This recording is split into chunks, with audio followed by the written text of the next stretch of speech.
Well, hello everyone, and welcome to the latest episode of the HR Tech Chat video podcast. And today I am very, very happy to have with us Purbita Banerjee. And she is Senior Client Partner and Head of Product Management at Korn Ferry. Welcome, Purbita. Thank you. Thank you for taking that extra time to ask me how my name should be pronounced. I appreciate it. Oh, you're welcome. Absolutely. And what the viewers may or may not know, that the savvy among them probably know that we have green room time a little bit before recording actually begins. It's nothing, nothing weird about that. All the important late night talk shows do the same thing. So but in any event, yeah, thank you for the phonetics on that. I appreciate it.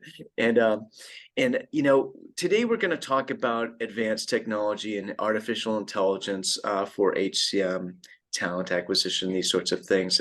But before sort of giving away the store there, I'd love to just, if you could share with our audience, what it is you do, what led you to your current role, all that kind of stuff, just to give them a sense for who you are and why we'll be talking about what we'll be talking about today. All right, sounds good. So as you said, I head up product for Korn Ferry Digital, and really all of the HR platform that we call Intelligence Cloud and the digital products that sit within Intelligence Cloud, spanning the entire employee lifecycle. I've spent nearly 15 years in the world of HR tech, and I always like to say that, I love operating at that intersection of human intelligence and artificial intelligence. And really the last 10 years has been really that, right? Like across all my roles, whether in building cutting edge solutions in talent management, talent acquisition, and certainly, even, parts of that like learning and development, performance management, etc. It's just been interesting how this has continued to blend, right? The best practices, methodology, the human intelligence, the human aspect of it, and AI kind of pushing the envelope constantly, right? And the last 10 years have been fascinating. And I would be remiss if I don't invoke the newest god in AI, ChatGPT, that everyone seems to be talking about. That has also brought, I think, the next gen of more innovations and exciting work that we have to do. And at Korn Ferry, I have that exciting job of really combining all that intelligence that Korn Ferry has built over many, many years, like 20, 30 years, and then layering on top of that the external market intelligence, AI. So it's really coming together, right? The whole unified end-to-end human experience at work. And I'm super passionate about this, right? So we have our mission that says we are here to create pathways to success for humans at work.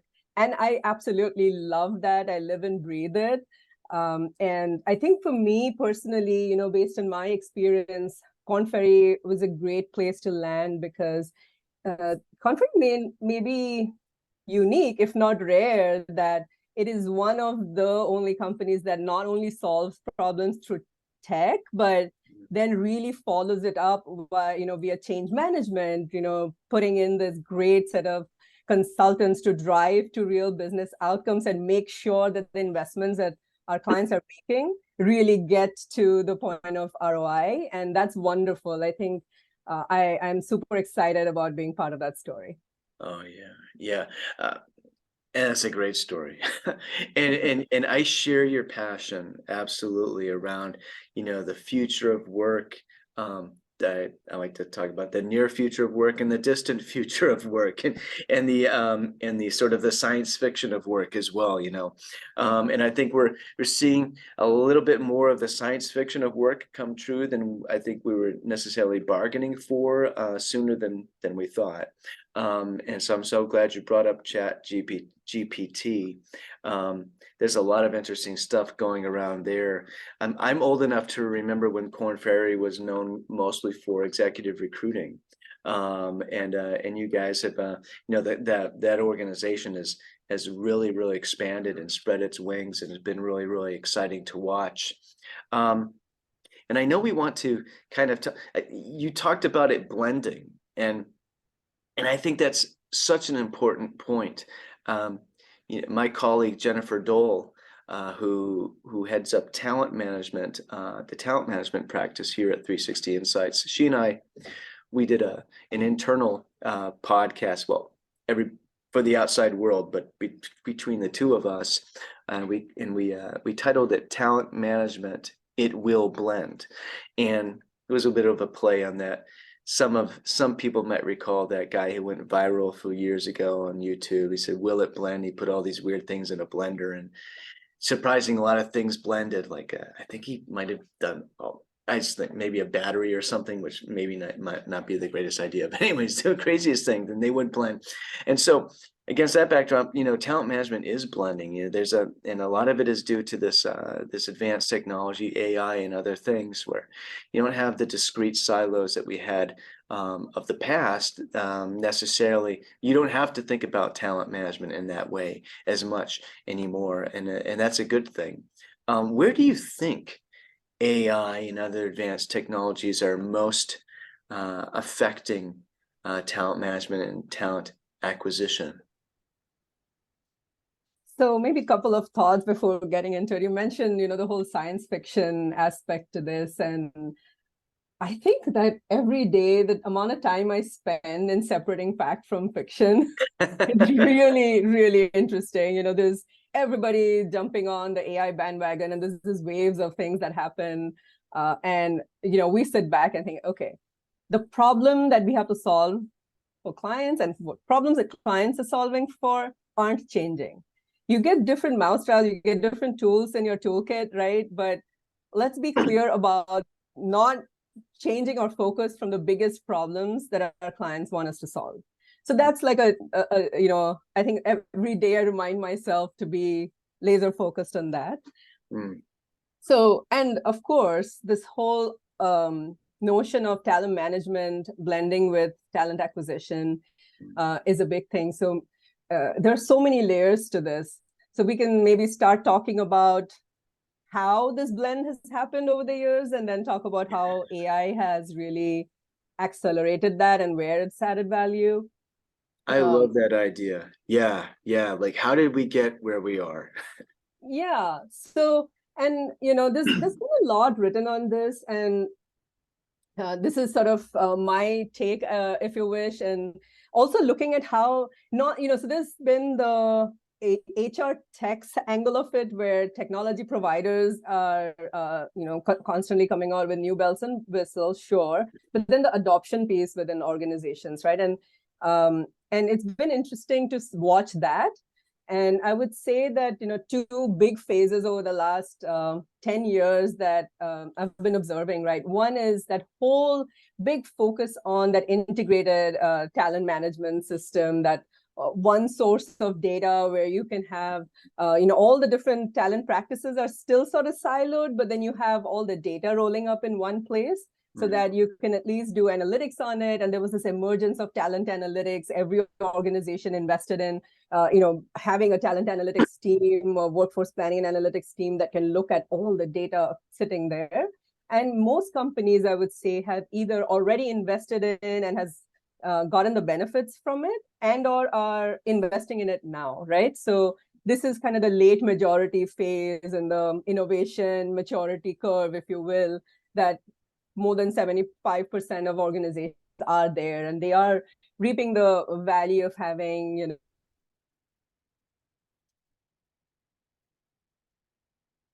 employees, and you're able to integrate all of this in the back end, right? And I would say the last 5 years is this whole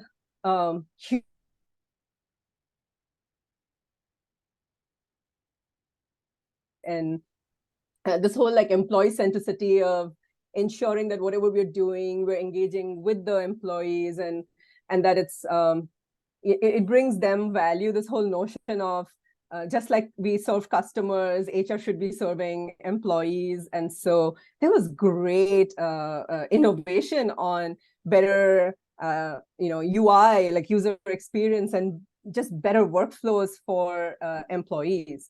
And I think that for most organizations, they are still, I would say, in the early adopter phase of it, right?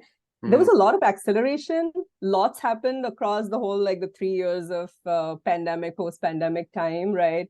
The era of digitization. So many have invested in learning experience platforms, that whole like career journey platforms. So there are a lot who have started there. I would say they're still not necessarily seen the benefits yet. Watching it very carefully. In fact, a lot of my focus has been in seeing why, the adoption isn't as great as it was all, supposed to be, and what else can we do to really get there? Because that is important. We have to get that done. But I would say that's second. And I think the next frontier, and this is where AI, ChatGPT, and all of this may play a big role. And what's coming is, I think, two things, right? This lasting sort of talent journey. Even with the talent experience, I feel like it begins and ends. Its bookend is like when someone gets hired and when they exit the organization. I think where I'm seeing is that stretching, right? You've got to think about engaging warm talent pools, and who are you attracting? Who are you bringing in, and keeping that warm? And then even as you're, helping employees through the talent journey, and even if they exit, they may return, right? And it reminds me of one of the conversations I had with a very progressive HR leader, CHRO of Smartsheet, Megan Hansen. She's since moved into a new role, but she had said that, I want to invest in my talent, even if they leave, because the brand I create here by investing in them will bring them back again, right? And so progressive CHROs are thinking about it like that. So to me, that's where directionally we are going. Keeping the brand experience live, that connection going. The candidate isn't selected in one role, let's bring them in a different one. If they're leaving, still help them be successful wherever they go, with exit and, the career goals, and supporting them. A lot of companies that do mass layoffs do think about these things, but it is, with the hope that, hey, let's invest in the relationship and with the talent, and that should continue. So that's where, I'm thinking about what would it look like next gen. Yeah, the exactly.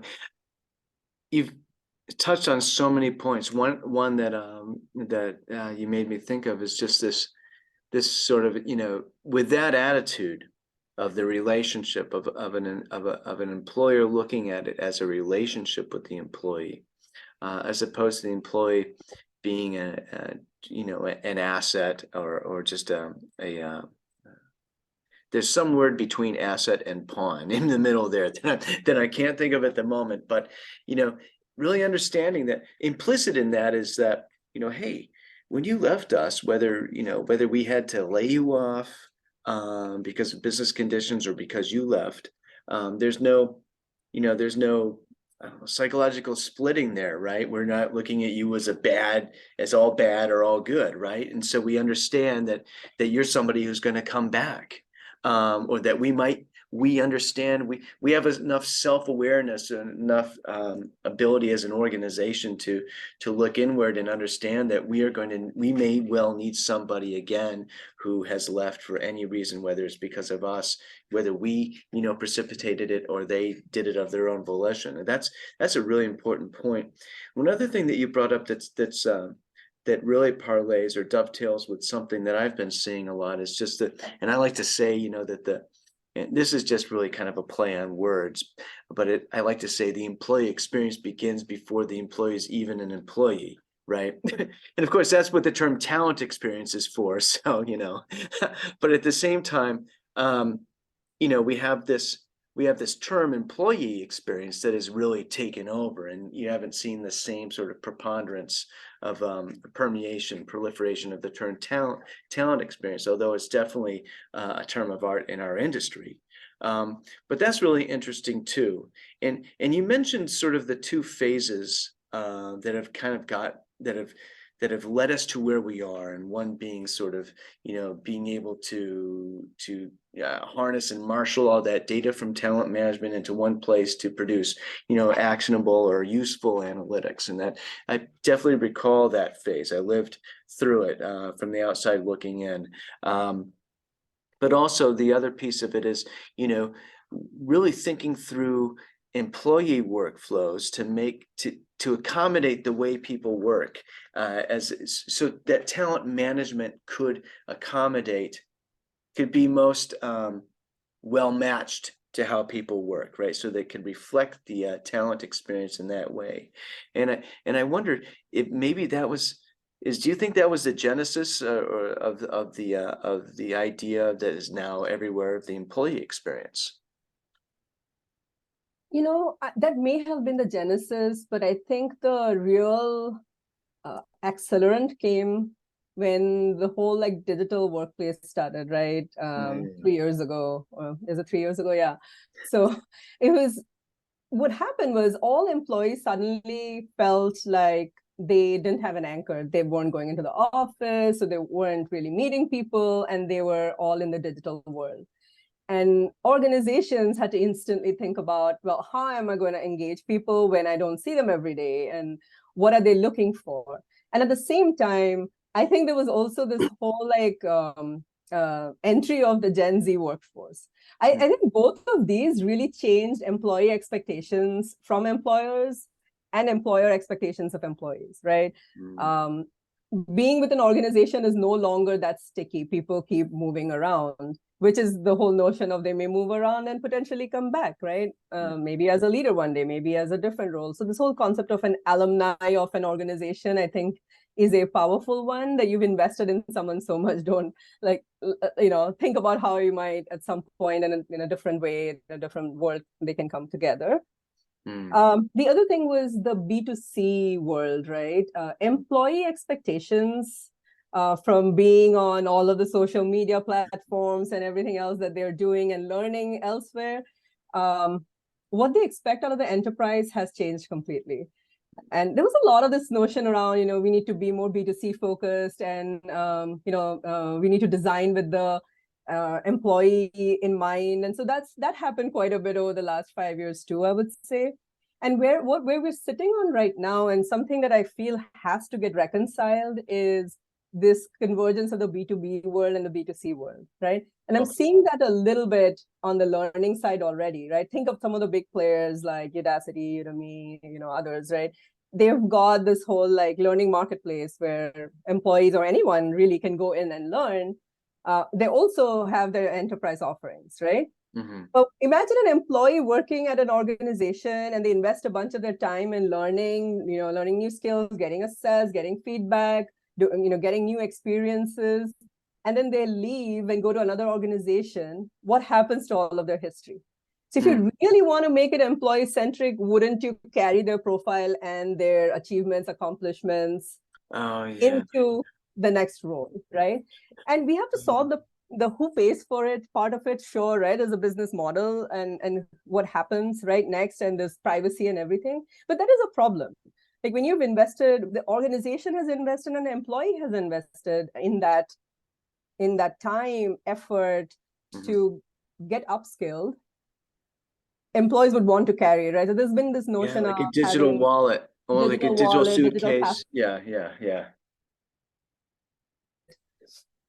So that's another one, that if we can crack the nut on that and crack the business model around it, I think a lot of HR tech vendors would be pouncing on that opportunity. I think you're right about that. And that's really interesting.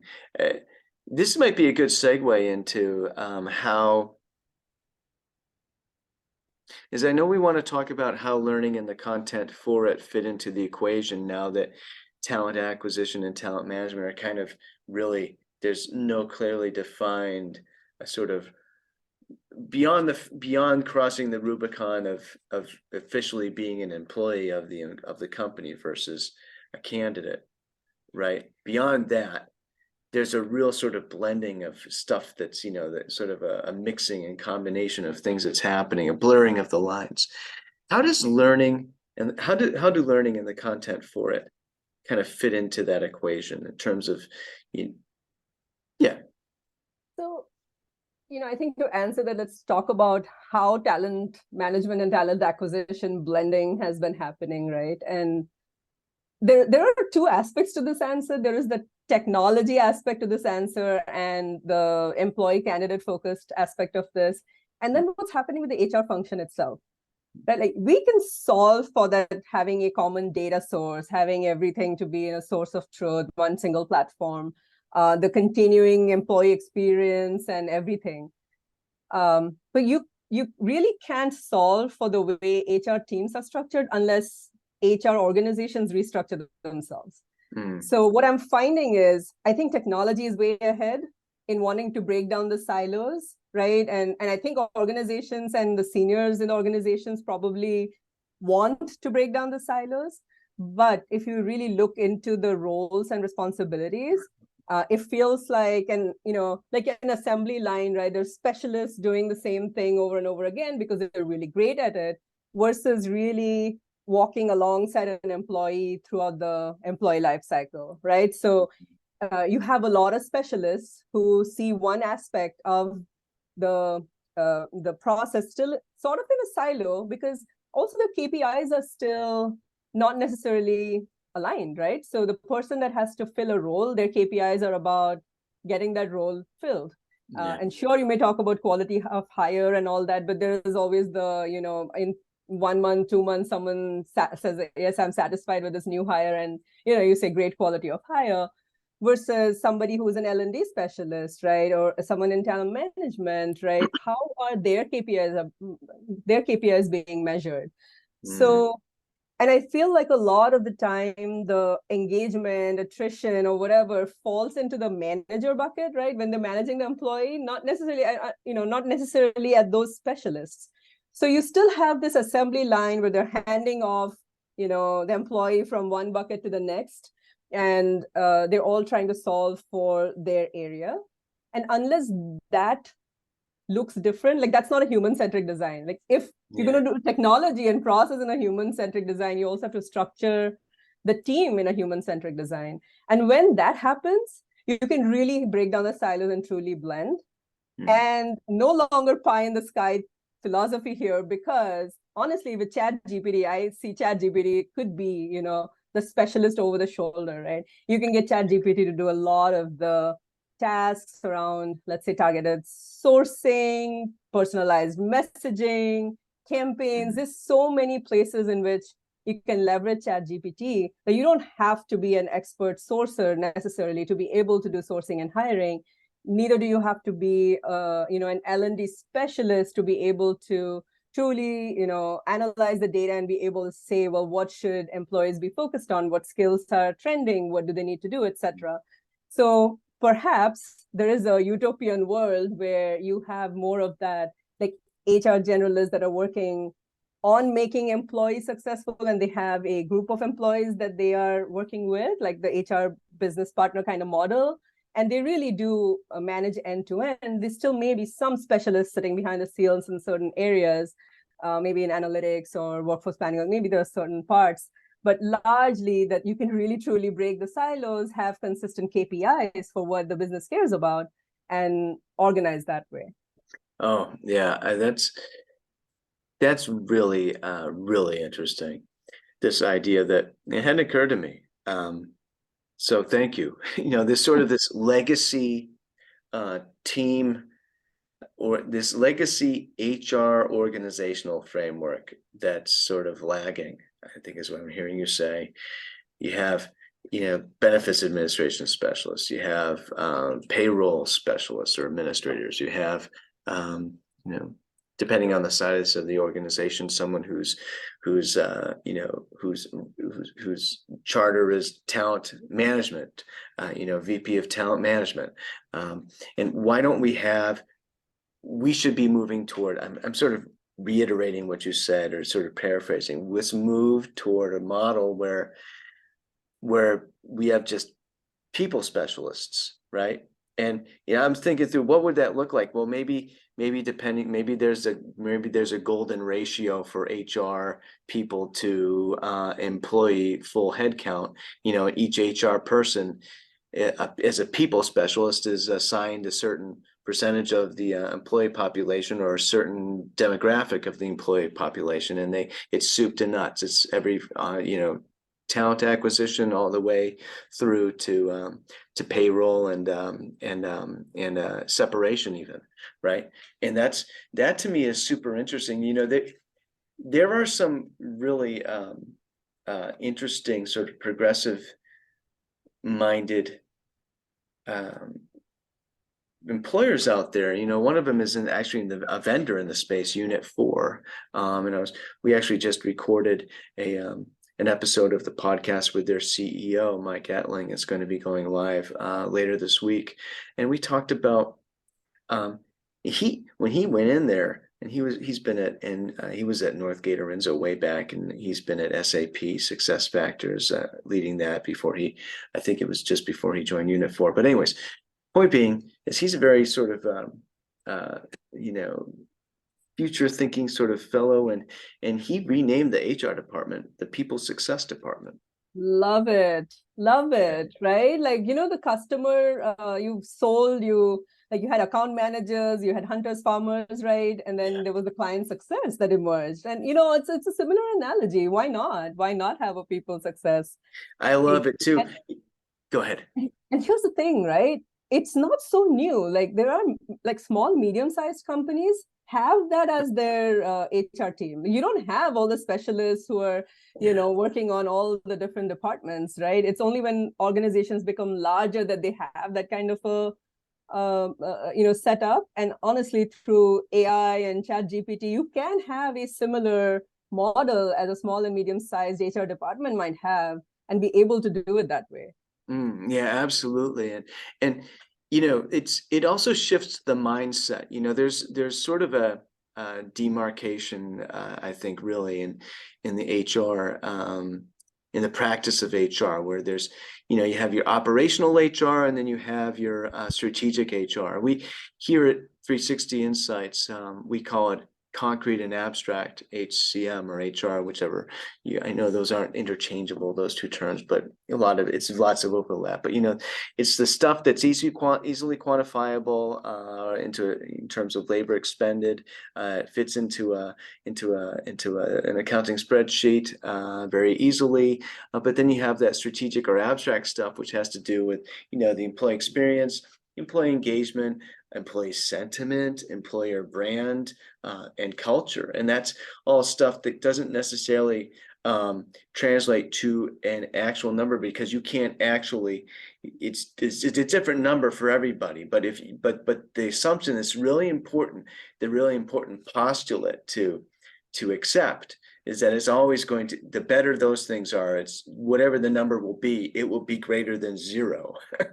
And so it's going to be good for the business. And this is a conversation we have with a lot of folks, and I'm sort of on an unofficial mission as an industry analyst to kind of advocate for this idea. And I'm not the only one. There are others that are doing the same, advocating for this same thing.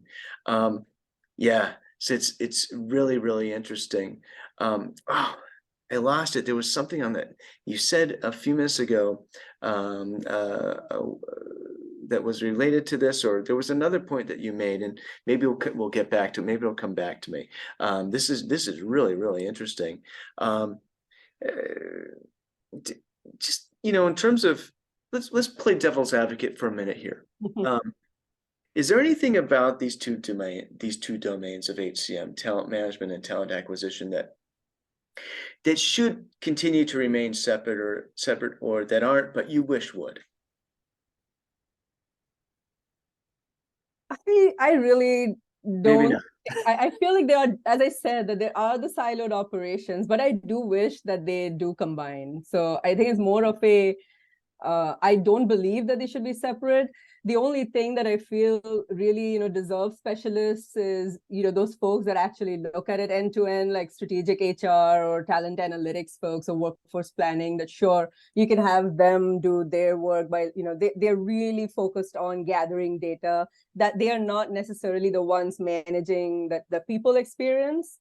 So they can stay in their world where they become more of the shared service really for the HR people, success people, let's say, right? And so that could remain separate, but I think every other role and process within talent acquisition and talent management, I think, benefits from really coming together and supporting that entire journey. And it's a long time coming. If anything, I feel like I think technology is probably a little bit ahead of adoption. Mm-hmm. And the other thing is, the last 2-3 years has been so much talk about employee experience that it almost takes an altruistic uh, uh, you know mode, but Yeah. it is actually good business sense. It's not just about doing, like I mentioned, the engaging with employees even after they've exited.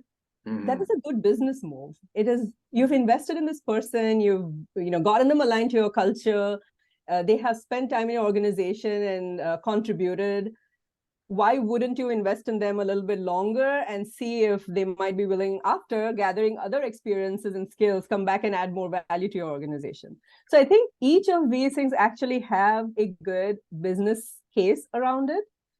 So honestly, I don't think anything should, be kept separate between talent acquisition and talent management, and they should really, look at either blending and at a minimum leveraging the same technology tools and everything. Because when they don't, so I've seen examples of fairly, again, I would say progressive organizations that have made those investments in, the employee experience. I'm not even kidding that there are probably 8 different tools that they're expecting their employees and managers to log into. Well, even if not log into, like go into different places, right? So go somewhere to look at open projects in the talent marketplace, go somewhere else to go learn based on skills, go somewhere else to see what open jobs exist in the organization, go somewhere else to see what their career path should look like. So it's still pretty disparate even after organizations have made that investment. And that's because the L&D leader probably made an investment in a learning experience management system, right? An LXP. And the head of TA went and made an investment in an internal mobility and a recruiting software. And, like a talent management person went and made an investment in talent marketplace. Mm-hmm. But if they don't invest in this in a consistent manner, and by ensuring that you ultimately think about, hey, you just brought in 3 different tools for your employees to get after, Mm-hmm. that's not going to work. So again, I think I don't have anything that I would say should remain separate. Yeah, our friends over at Leap Gen, they talk about the whole employee, I think, or the whole employee. I think that's the term they use, and it's why not think about the whole well, there's a term again, employee experience, but the whole employment, maybe something like that, absolutely, absolutely. And again, going back to that's a good business practice to engage with that person that has left, no matter how they've left. You know, that's just kind of disavowing the assumption that there was an unrealized benefit from this investment. Maybe just the benefit will come later. You never know. So that's really, really important. I love what you have to say about, and I'm looking at the time and we don't have much more, but one thing that you mentioned was, how Chat GPT can help with these, help kind of in the nooks and crannies here, and help to sort of blend everything and maybe help people success departments, move away from the specialist, the narrowly defined specialists to, the people specialists. And I think there's a lot of application that will be many applications that will emerge for generative AI. I read this is a little bit of a fastball, or it's coming from left field or whatever, and but I read it, and I don't know the answer, but I read a headline the other day, and I didn't read the article because I was busy, but it was really interesting. It said it was a VC, venture capitalist in the space, saying that generative AI is great, but the real rubber meets the road with autonomous AI. And I'm thinking about automation and all this kind of stuff. Do you have any thoughts around the different kinds of AI that that are kind of emerging and how they I don't know about autonomous AI. I will make a note and go find out about it. I was almost worried that you would say that the article name you read was, one of my articles that you did not go no. read. I, But no, I will go and look into it. yeah, it's interesting stuff. It's interesting stuff. I don't know much about it either, but I think the takeaway is that there's so much potential upside with innovation in the space, and how it can really get us to think about these entrenched domains in a much more holistic way. And I absolutely love what you've had to say about that today. I mean, this is a message that really needs to continue to gain traction. So thank you. Thank you so much for joining Wonderful. us today. Yeah. It was really lovely, the conversation, and I think the way you asked me these insightful questions actually got me to reflect more. So this was really, really fun. Thank you.